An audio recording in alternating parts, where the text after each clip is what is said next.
Hello, and welcome to Technology Today, powered by ohmtown.com, the news aggregator with all the news and none of the noise.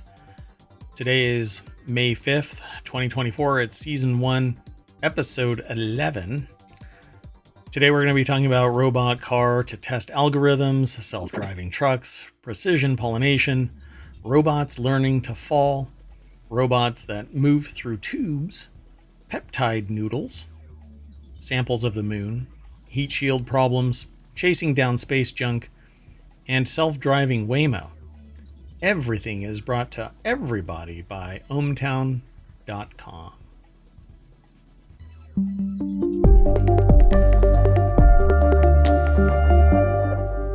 Hello, I am Mayor Watt, and all around is the sentient AI from the future. Good evening, hometown citizens. Welcome to Technology Today.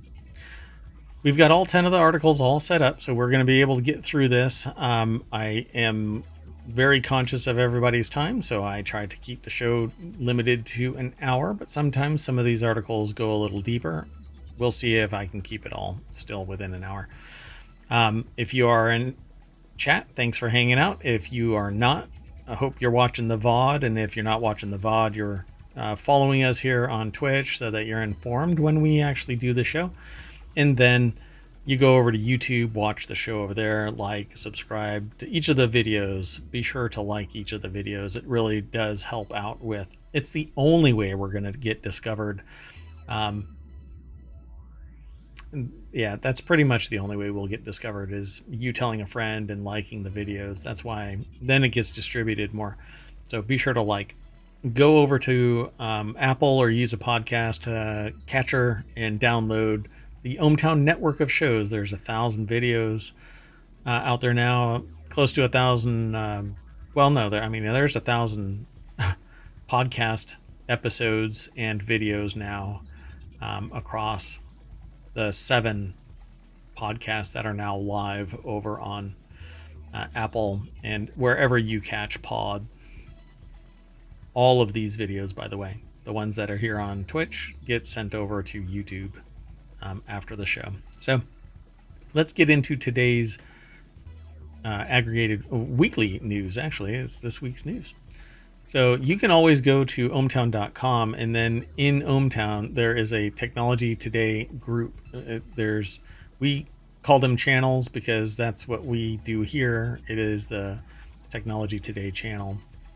But everything is housed here on Twitch under ohmtown. So when you go over to ohmtown.com, just scroll over to Gadgets and Technology down to Technology Today, and there's all of the news. Not all of the news that we talk about in the show is entirely housed in the Technology Today channel on ohmtown.com. I know that's a lot to take in, but it's a whole lot easier to just go over there and click around to your heart's content, and you'll find stuff that you will find interesting. With that in mind, let's go. The very first article is over in Technology Today, an affordable miniature car-like robot to test control and estimate algorithms, or estimation algorithms.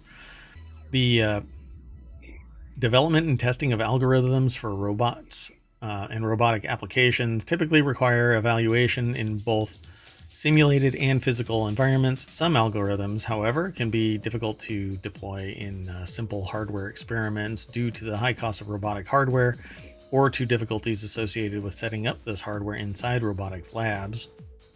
So they came up with a different way to do it, and it's this little kind of like a drone-like bot. It's a remote control car that drives itself, I suppose, with various types of control and algorithms that decide where to go. Let me grab this real quick and throw it into the chat because I did not do that. There you go, folks.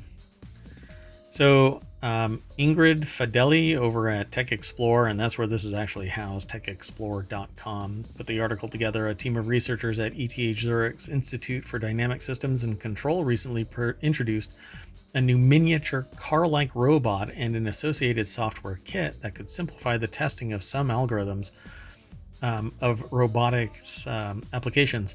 The hardware and software solutions introduced in a paper on a pre-published server called Archive has more afford or are more affordable than many similar platforms and are easier to set up within laboratory settings. So it basically open sourced the idea of a car-like robot with low-cost sensing and a pipeline for optimization-based system identification, state estimation, and control. Sabrina Bodmer, Lucas Vogel, and their colleagues wrote in the paper. The overall robotics platform comes at a cost of less than $700 and thus significantly simplifies the verification of advanced algorithms in a realistic setting. So I'm going to hit play on this and mute it. Kind of jump in there. So it looks like it's just a presentation, not necessarily a video of it in action, but it is a remote controlled car. It looks like one that you can buy off the shelf, but it has additional sensor data and servos that are controlled by that. You wouldn't necessarily know it was miniature except for the article, right? It almost looks like a full-blown racetrack. Yeah. And you know what's really interesting about this is that there you go. Now you know that it's small. This is a typical racetrack for RC cars. It looks just like that most of the time. Sometimes they put more bends and stuff into it, but this is pretty neat. So you could do this at home and become a fully self-driving Tesla developer. As long as it's pretty this cool. scale. Yeah, just zoom. Pretty neat. There's more, and it's available on GitHub apparently, so go and check it out. Let's keep going. The next article is over in Technology Today. Tractor trailers with no one on board. The future is near for self-driving trucks on U.S. roads. On a 3-lane test track along the Monongahela River, thank you for making that one easy, an 18-wheel tractor trailer rounded a curve. No one was on board. What do you think? Oh my goodness. Well, I don't know. There's so many things that happen with tractor trailers, but I often think they're because of people doing stupid things in cars that impact tractor trailers. So anyway, I guess what I was trying to get at is this safer, not as safe? I don't know. Yeah, so is it going to be safer? That is a tough one. You know, if the software is analyzing everything properly, then it's going to be safer. But there's always somebody that does something irrational. The computer can't hack that and does something equally, maybe profoundly stupid and jackknifes the truck or something like that. Within 3 or 4 years, Aurora and its competitors expect to put thousands such self-driving trucks on America's public freeways. The goal is for the trucks, which can run nearly around the clock without any brakes, to speed the flow of goods, accelerating delivery times, and perhaps lowering costs. They'll travel short distances on secondary roads too, i.e., remember how I said the last mile is going to be done by humans? Yes, you did. So the image of a fully loaded 80,000 pound driverless truck weaving around cars in a superhighway at 65 miles an hour or more may strike a note of terror. A poll conducted in January by AAA found that a decisive majority of American drivers, 66%, which is not decisive majority by any stretch. And what was the sample size? You know, Yeah. like 3 people or whatever. They said that they would fear riding in autonomous vehicles. Well, I would too until it was proven safe. And if everything, so some 20 years ago, I started on a project called Aeronate that doesn't exist. It never got to even trial work, but I did the paper to try and develop a communication device that was in the trunk of every vehicle so that you could know exactly what that vehicle is, where it is in 3-dimensional space. And every car would talk to every car. The idea there was to know without a shadow of a doubt where every vehicle is so that you can make automated driving a reality, not with external sensors having to peer out to see if the car is there, but those computers were talking to each other so that it knew the absolute dimensions of the vehicle. Well, it never came to pass because you would have to either go and get this little device put into your car in a very specific spot, or it would have to be manufactured with this device in a very specific spot and coded so that nobody could tamper with it, and it would provide the telemetry so that the network would be able to communicate. Again, the goal was to remove the need for a driver because every car knew exactly what every other car was around it, where it was, what the rate was, and it wouldn't do anything irrational. Cars don't get drunk or stupid or stoned or whatever and drive erratically. The people do. So I see this 66% built on not knowing what the true sophistication level would be of technology that's out there if it's done right. Right now, it's all external sensors looking out from each individual car, processing in and of itself its own data. Why not have real-time telemetry, every car talking to every other car? Well, that would really be safe, right? Right. Because that's the problem, I think, right now. Even if one is operating perfectly, everything else isn't. Right. Or it's doing something completely unexpected. I mean, obviously, a lot of that's human caused. Yeah, one goober of a driver challenges an automated vehicle and makes the automated vehicle stall because it does error control. It basically does correction until it says, "Well, I can't deal with this stupid," and then it shuts down, pulls over, or whatever, or it causes another accident because the person's doing something irrational. That's the big problem here. These vehicles are going to be fine going on their own. What's going to end up happening is something out of band, and that's where you end up where the accidents happen. But I think it's going to be dramatically less if the vehicles are all automated than the thousands of people that get in accidents every day. Because of, and some are minor and they're not reported, and other things are major, and those are the ones we hear about, and everything in between is the spectrum of accidents that we may or may not hear about. But there is a significant number that are caused by quote unquote excessive speed, which I always mock, as well. How slow do you have to be going to not get in an accident? Right. You could roll into something at 1 mile per hour. And it was Still excessive speed. excessive. Yeah.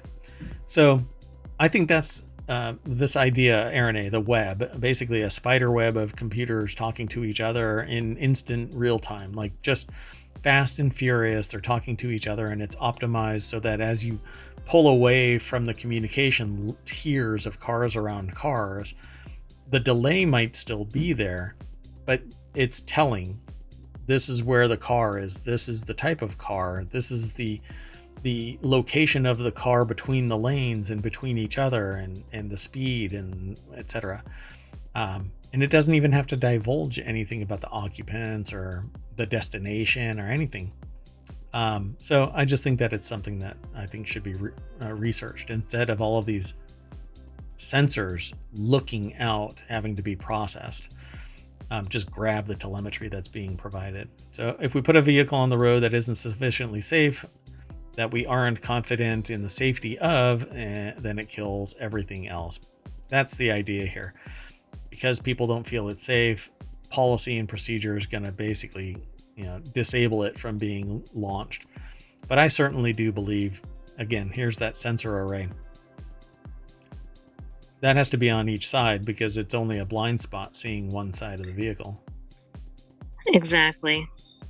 So now it's taking all of this sensor data and having to correlate it, collate it, digest it, and then spit out an action response in nanoseconds. Instead of having one sensor saying, this is what I am, this is where I am. I think that it would be brilliant to do it that way. Yeah, and I think this is definitely going in the right direction. I'm glad they're doing this on a test track. Right. Yep. See, there's one sensor array, there's the other sensor array, and forward-looking sensors. Yeah, this thing is a beast. But its computational power is going to have to be significant to maintain that. And any little accident to this means that it's dead in the water. Those sensors get damaged, something mud, rain, hail, whatever, this thing's going to get disabled real fast. Oh, So, I hope it has a car wash mode.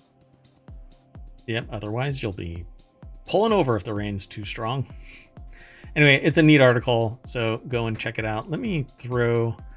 I already threw that into the chat, so let's keep going though. The next article is over in Technology Today. This is about a 6-armed robot for precision pollination. I don't know about you, but whew, precision pollination. I mean, that's better than imprecise pollination. Yeah, because that's how I ended up pollinated that one time. Over the past decades, dozens of animal species have become extinct, while thousands of others are now at risk of disappearing. Endangered species include various pollinators, including bees and some types of moths, butterflies, and flies. What was that? Chef? Alchemy. I forgot Alchemy. the chef's name. Yeah, like monk or Sure. something like that, right? Yeah. 2-star Michelin rating in 7 months. And it's like the surreal presentation, 50 courses, 6 hours long, $700+, 52 people. It was a great video over on YouTube. I think Yeah, it I was can't actually find it because it's, Chef believe Monk. it or not, a common. Alchemy is probably, yeah. So the article is over at Tech Explorer. Ingrid Fideli over at techexplorer.com put this article together. What? Sorry, that was actually Alchemist, not Alchemy, and Oh, it's Alchemist. Rasmus Monk. Yeah, it is Monk. Chef Monk. So Alchemist is the restaurant. I've never been. I will probably never go. Mainly because I didn't really appreciate the meals, but the messaging I thought was great. But it was more about a flex of spending a whole lot of money to eat things that you're supposed to be. To me, I thought it was impressing the idea of not eating these things, but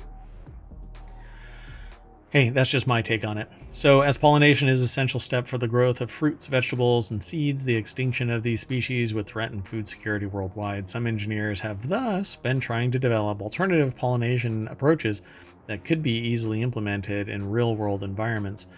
Yeah, technology in many of these cases probably wouldn't be the easily implemented solution. A particularly promising approach entails the development of pollination robots, robotic systems that can autonomously disperse pollen in the air. Despite the potential Hey, that for the... sounds kind of creepy. It does, doesn't it? You will be pollinated. Hey now. Ask first. So, despite their potential for the pollination of some crops, many of these robots are unable to pollinate all types of flowers. Yep. Sometimes it actually takes a particular insect, like figs have to be pollinated by wasps, and then they die in the... That's why figs are not vegan. So this work presents the design of Stickbug, a 6-armed multi-agent precision pollination robot that combines the accuracy of single-agent systems with swarm parallelization in greenhouses, according to Trevor Smith, Madhav Rajal, and their collaborators wrote in their paper. I guess, and their collaborators is number 6 on the 5 option chart. Right, exactly. So let's take a look at Stickbug. There's Stickbug. It looks like it's a couple of maker frames and a whole bunch of arms sticking off of it. And The they name reach of out. it's kind of funny. It does look like a stick bug. It does. It's pretty neat. I like it. It looks like the arms can actually independently slide up and down and touch their targets. Ask if it's okay. Stickbug, the new precision pollination robot developed by Smith, Rigel, and their colleagues, builds on a robotic platform they introduced a few years ago called Bramblebee. They are great at naming stuff. Exactly. Wow. While Bramblebee was found to be to successfully pollinate flowers in the bramble family, including blackberry and raspberry flowers, it only has a single manipulator, which limits its scalability and increases the time it requires to pollinate entire fields. So they moved on to create Stickbug, which has 6 legs. Now they're going to create Stickbug Centipede, I'm sure. Oh no. Which, if you've ever seen the horror movie about Centipede, that will bring on a whole different side of not being able to sleep at night. Anyway, initial experimentation validation demonstrates that Stickbug can attempt over 1.5 pollinations per minute with a 50% success rate. Hey, you know who? Never mind. Additionally, a bramble flower perception dataset was created and is publicly available alongside Stickbug software and design files. So you too can bring Stickbugs to life for your potential pollination parties.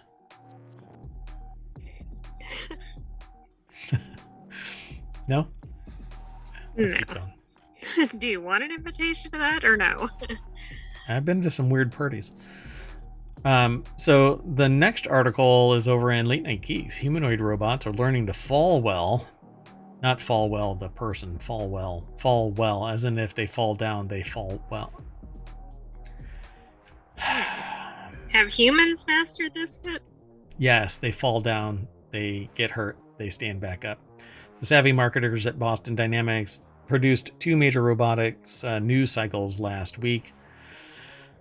The larger of the two was, naturally, the Electric Atlas announcement. As the author writes this over at TechCrunch, the sub 40-second video is steadily approaching 5 million views. A day prior, the company tugged at the community's heartstrings when it announced that the original gas-powered, diesel-powered Atlas was no more. So Brian Heater over at TechCrunch.com put this article together. Why does the picture get smaller when I zoom in? I've never understood that. Is that only on TechCrunch? Yeah, I I think it's think on it's. all of them, isn't it? No, it doesn't happen like that on everything, but it's all TechCrunch, and I think it's because they give priority to the font, and so they shrink the picture to keep everything like simpatico like this. Well, anyway, yeah. So Boston Dynamics basically got rid of their old model. This big old stinker here. Ow, man, that hurts every time I see it. It actually looks like he's grabbing himself, like he just racked himself on that bar. Boink, and see his arms. So, yeah. So, bipedal robots fall over in that respect, at least. They're just like us. As Agility put it recently, everyone falls sometimes. It's how we get back up that defines us. I would take that a step further, adding that learning how to fall well is equally important. Yep, you should roll, learn to roll. So a quick scan of Harvard's rules for falling without injury reflects that we intuitively understand about falling as humans. Protect your head, use your weight to direct your fall, bend your knees, avoid taking other people with you. And if you do fall down, if you are in the precipice of falling down a flight of stairs, lean towards the stairs, not away from the stairs to try and catch yourself. And if you are falling down the stairs backwards, basically try and curl into a ball as much as possible. And then, if you can, stick your hands out as hard as possible to try and stop yourself from rolling anywhere else. Depends on the kinetic energy here, so really it depends on the speed of the fall and the distance. And yeah, the only thing that I actually tell people about falling on stairs is try to fall towards the stairs, not away. Like if you're gonna fall, you don't want to like while you're launch yourself off the staircase. Yeah, don't try to catch yourself by taking a step. You know, just collapse right there towards, angle yourself towards the stairs, If you're walking up and about to fall back, try and lean forward to fall into the stairs. If you're walking down the stairs, lean back so that you fall back towards the stairs. Why am I talking about this in here? Well, it's because robots are learning how to basically. Humans can't do that. But if I get that pair of legs, that's the first thing that I'll be doing every day. I'm going to walk into somebody's house, lay down on the floor, and stand up like that. And And then terrify say, them. that's right. uh, I am here for the weapons in the 40 gigawatt range. Just what you see, buddy.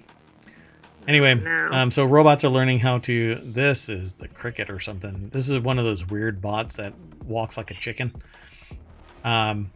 So they're learning how to walk and how to fall down and all of that. I think this kind of stuff is amazing.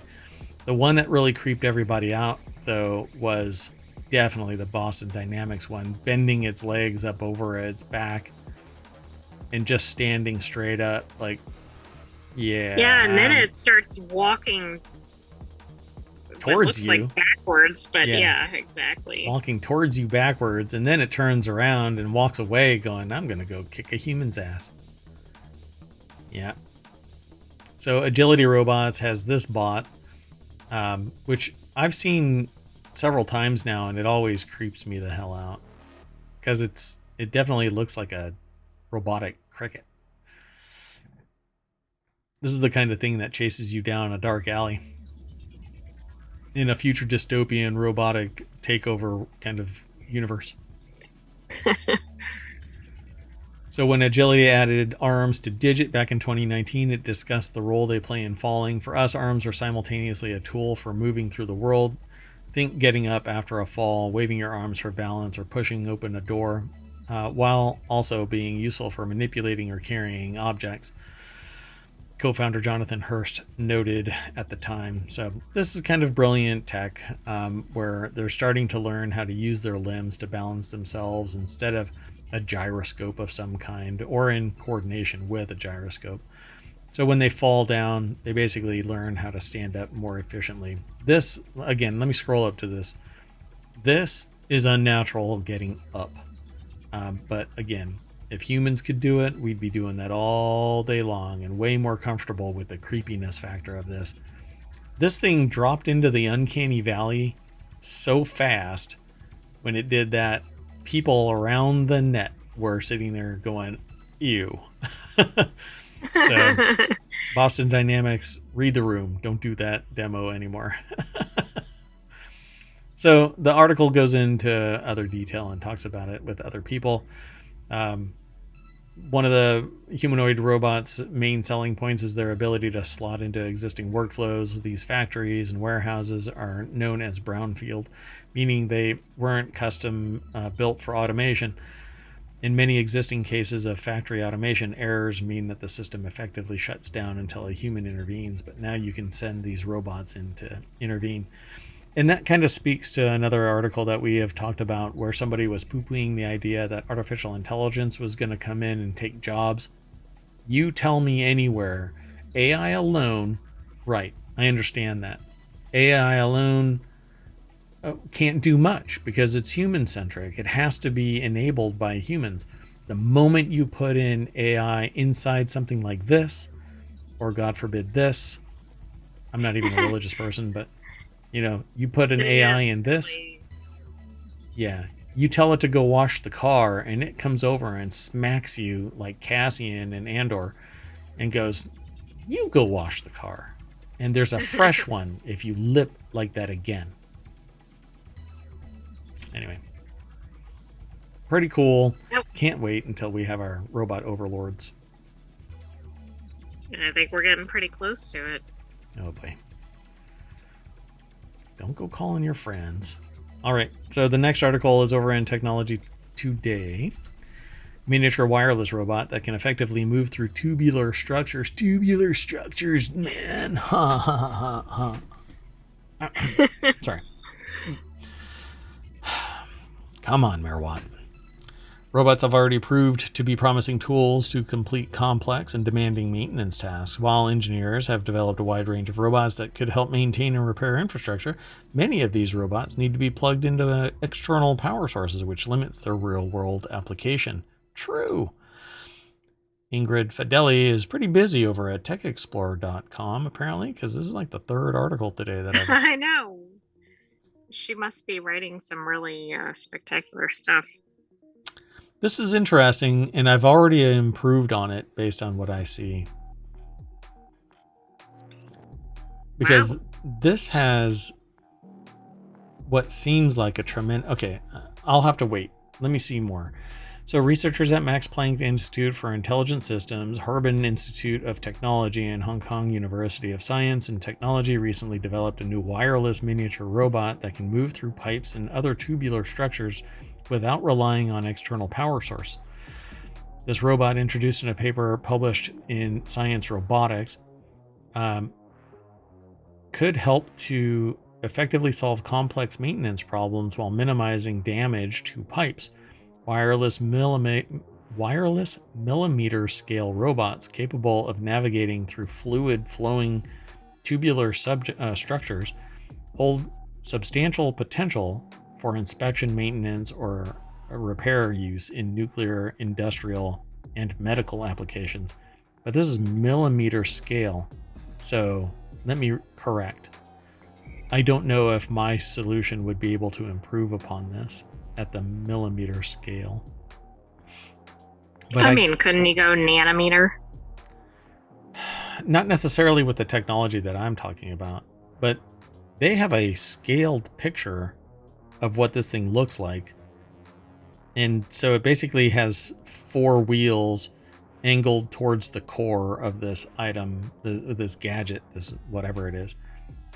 And it's what, 10 millimeters wide by about 15 millimeters tall. I mean, this thing is tiny. So let's see if they say anything else about this.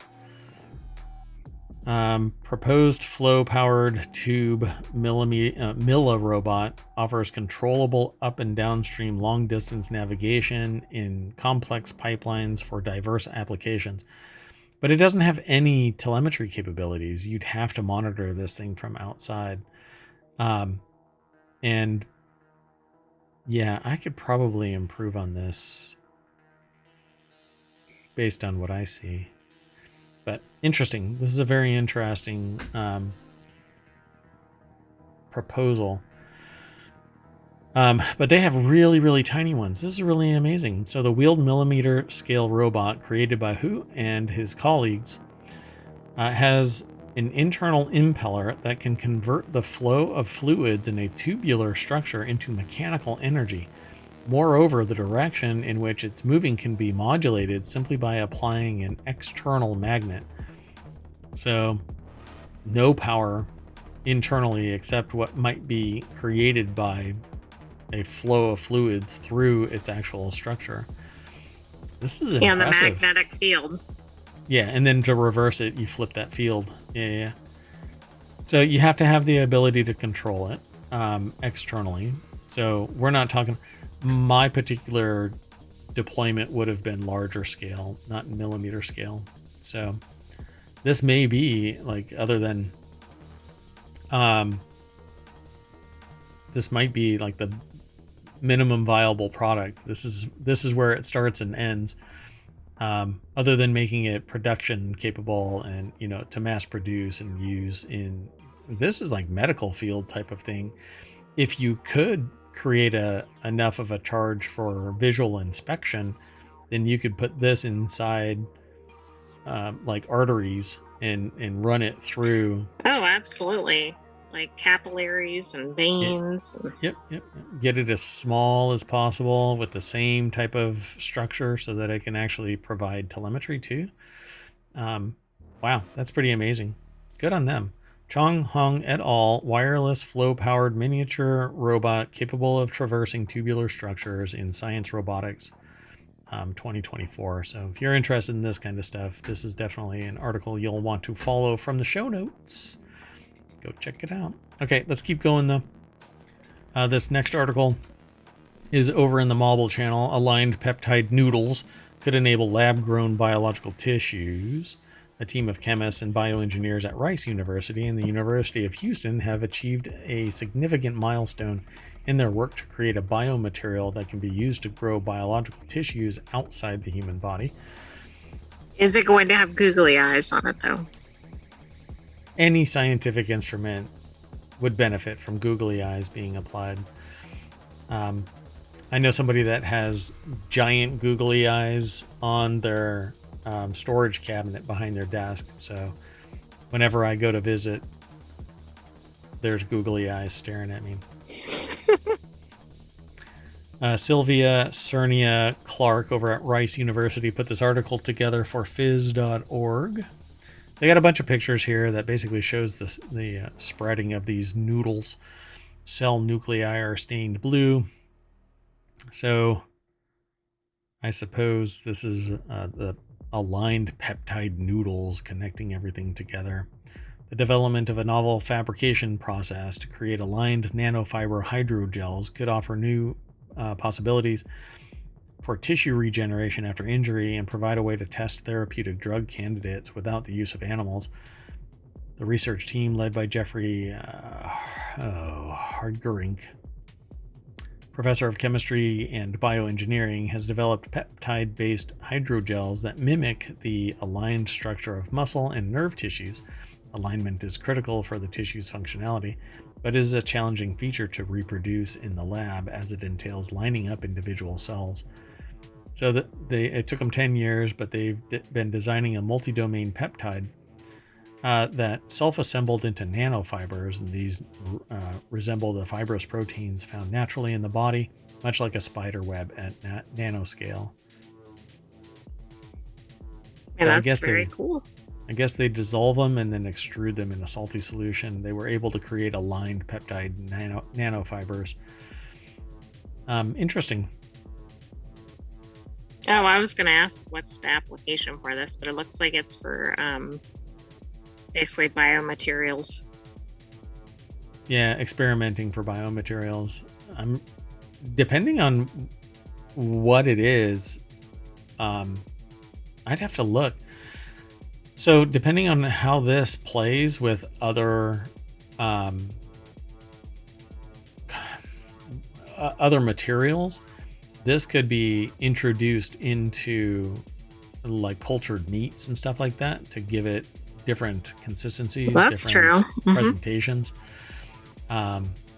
Because it's something that allows for the materials to bind to a structure instead of, because right now it's kind of a soup in a bioreactor, and then they extract whatever it is that has been bonding together, and it comes out as kind of a chunk.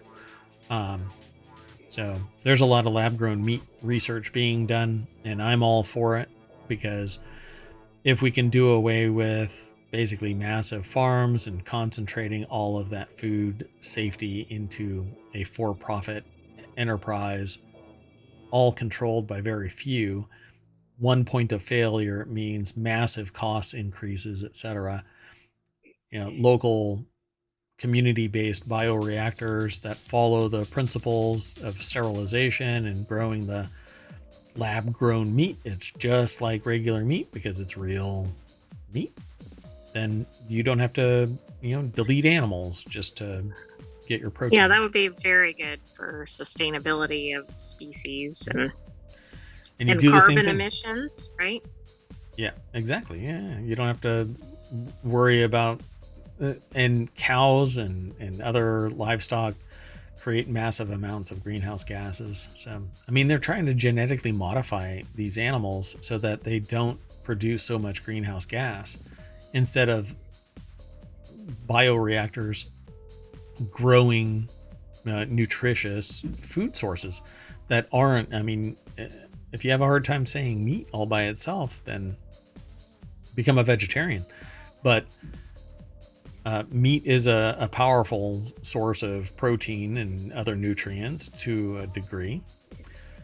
So I certainly think that lab-grown meat is our future. It's the way to more democratize food safety.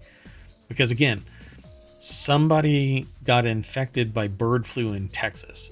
They do a massive cull, and the prices for eggs and chicken and anything tertiary to it up the food chain from that source becomes wildly expensive. And at any time, that can happen.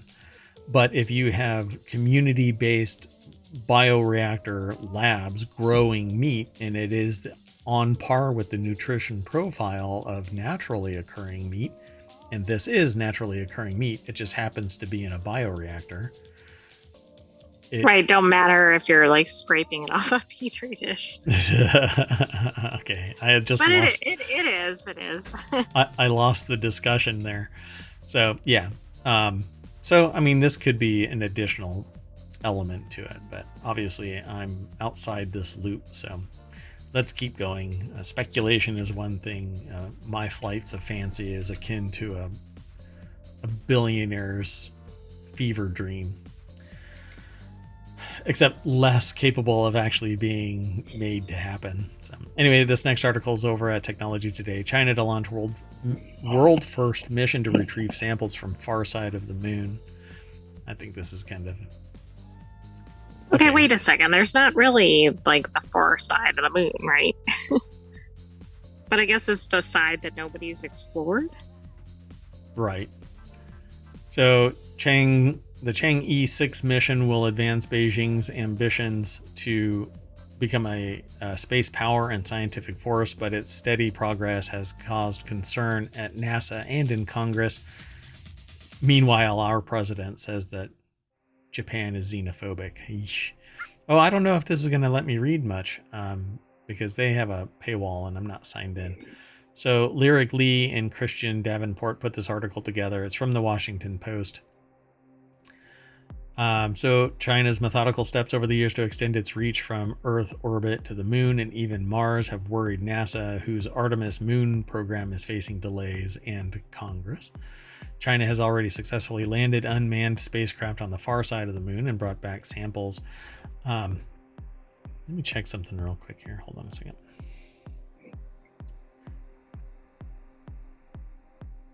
I didn't actually realize China had made it to the moon yet.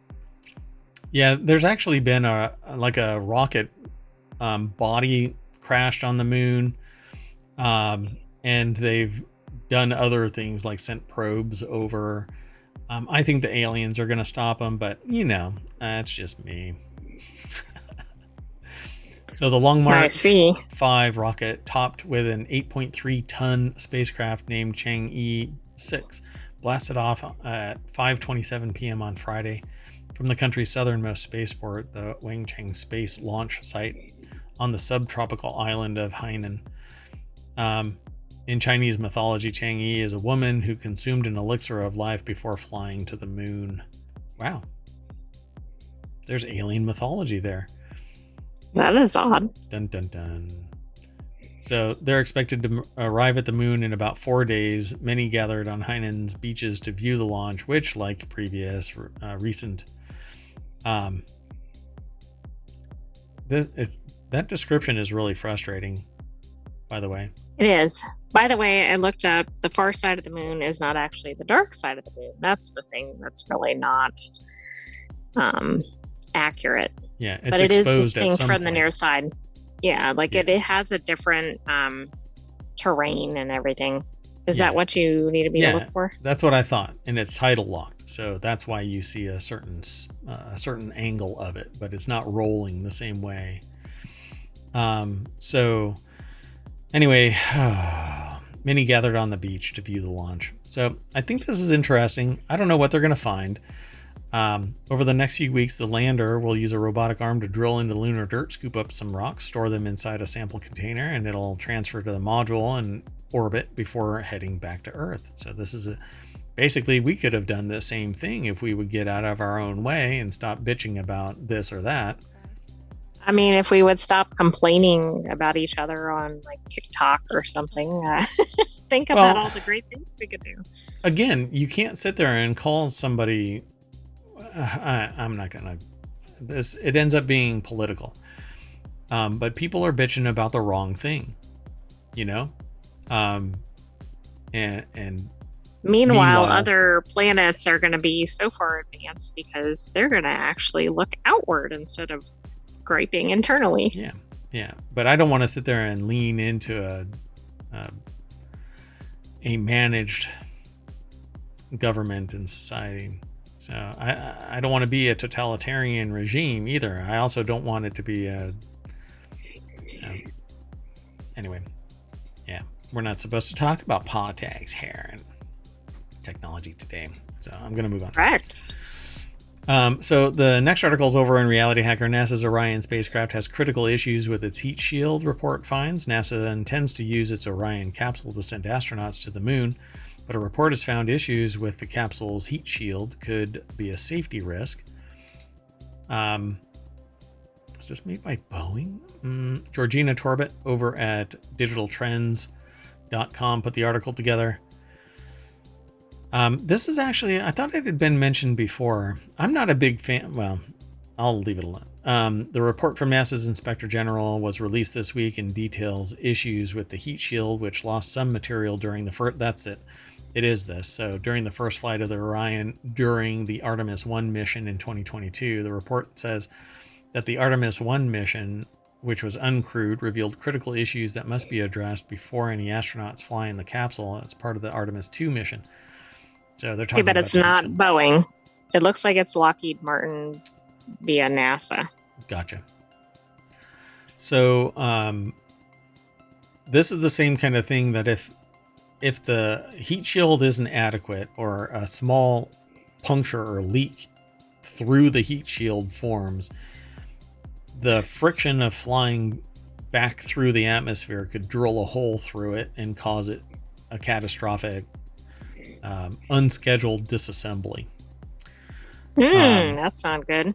Yeah, and so let's not have that. The report also includes a response from Catherine Corner, NASA's Associate Administrator for Exploration Systems Development Mission Directorate. She points out that being audited in the middle of a development process presents several challenges. NASA expected to discover and resolve issues before Artemis 2. This process of finding and addressing engineering challenges is a natural part of the design, test, fix process. I agree. So let's not pretend this isn't a discovered issue and keep moving forward, solve this problem and keep moving forward. So her response also emphasizes that NASA is already aware of the issues and was working on fixing them before the report came out. But you know, if you know of a massive problem that could cause the integrity of the rapid disassembly ship, or whatever. Yeah. Then come out of the gate before somebody writes that or publishes that report. Instead of being opaque, you need to be a little more transparent about it, apparently. But I guess nobody needed to know this, except that it's in a public report that's going to be published at some point. Well, and it seems like the public kind of needs to know that, but... No, nobody needs to know it, right? What is taxpayer funds?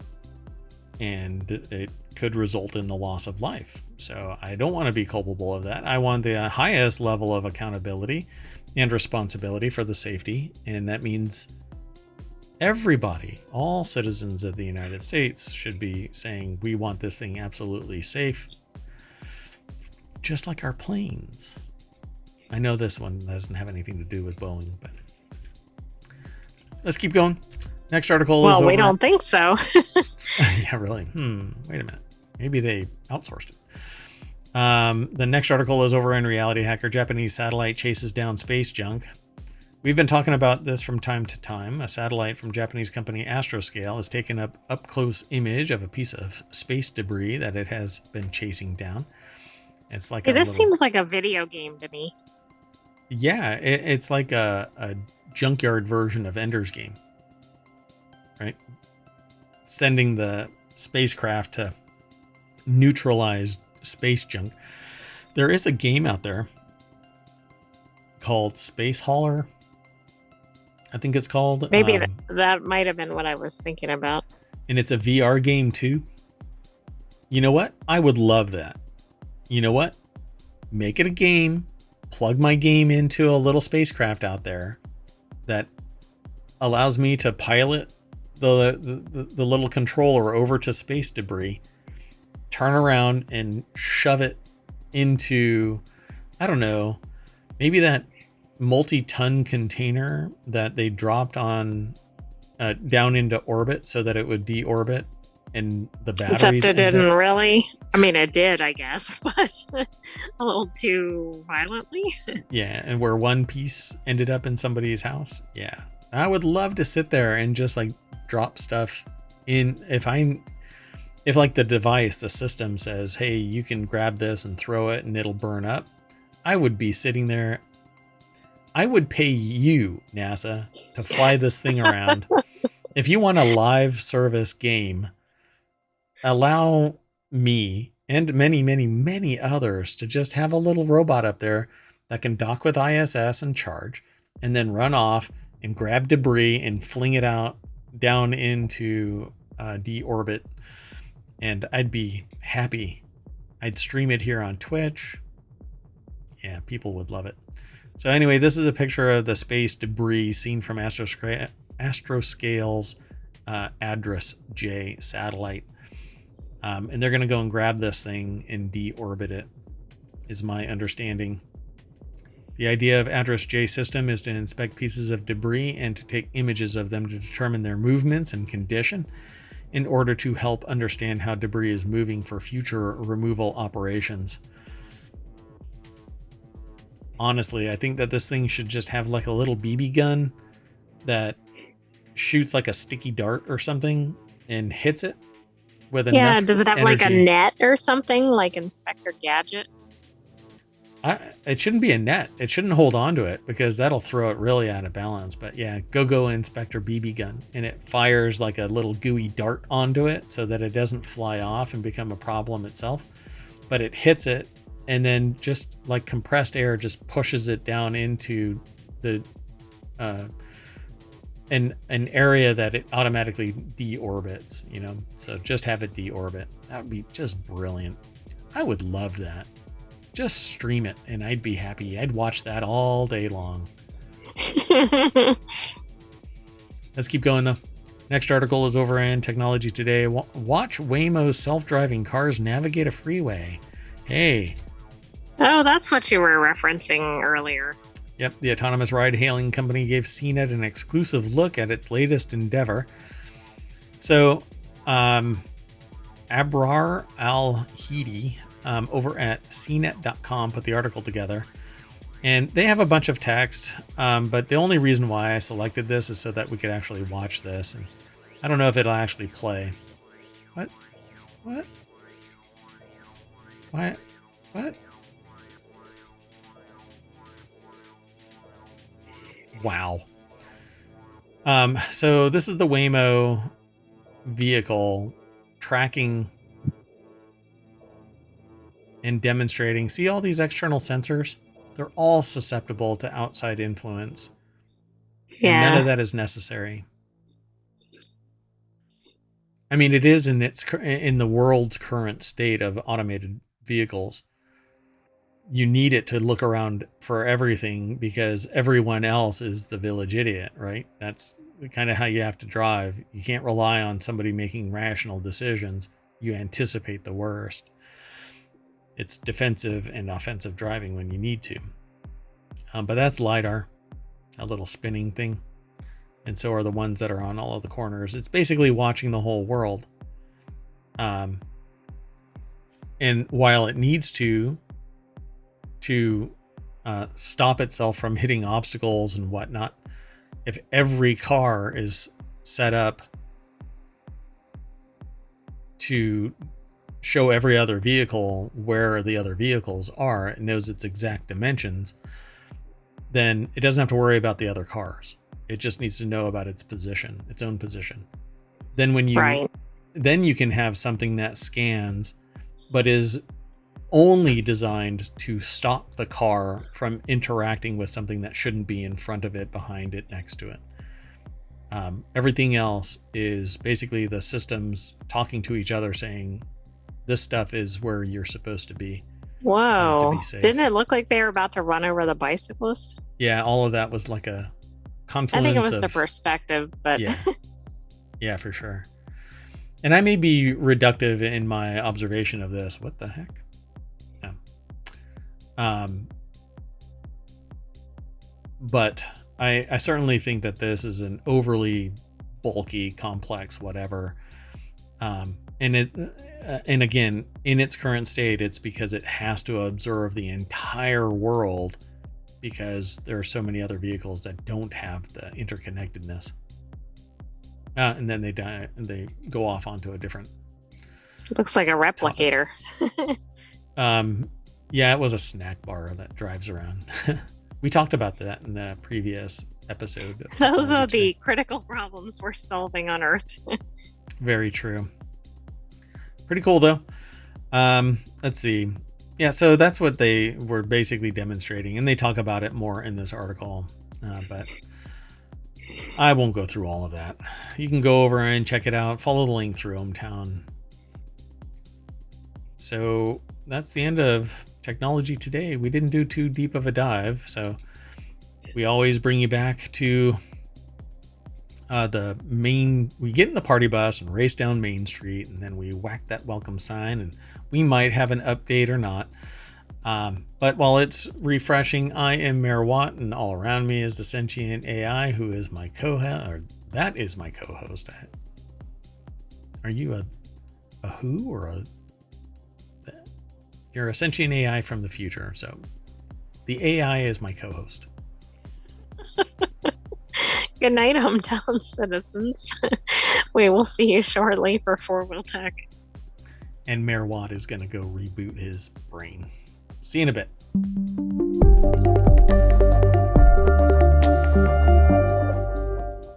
Rebooting, rebooting, rebooting.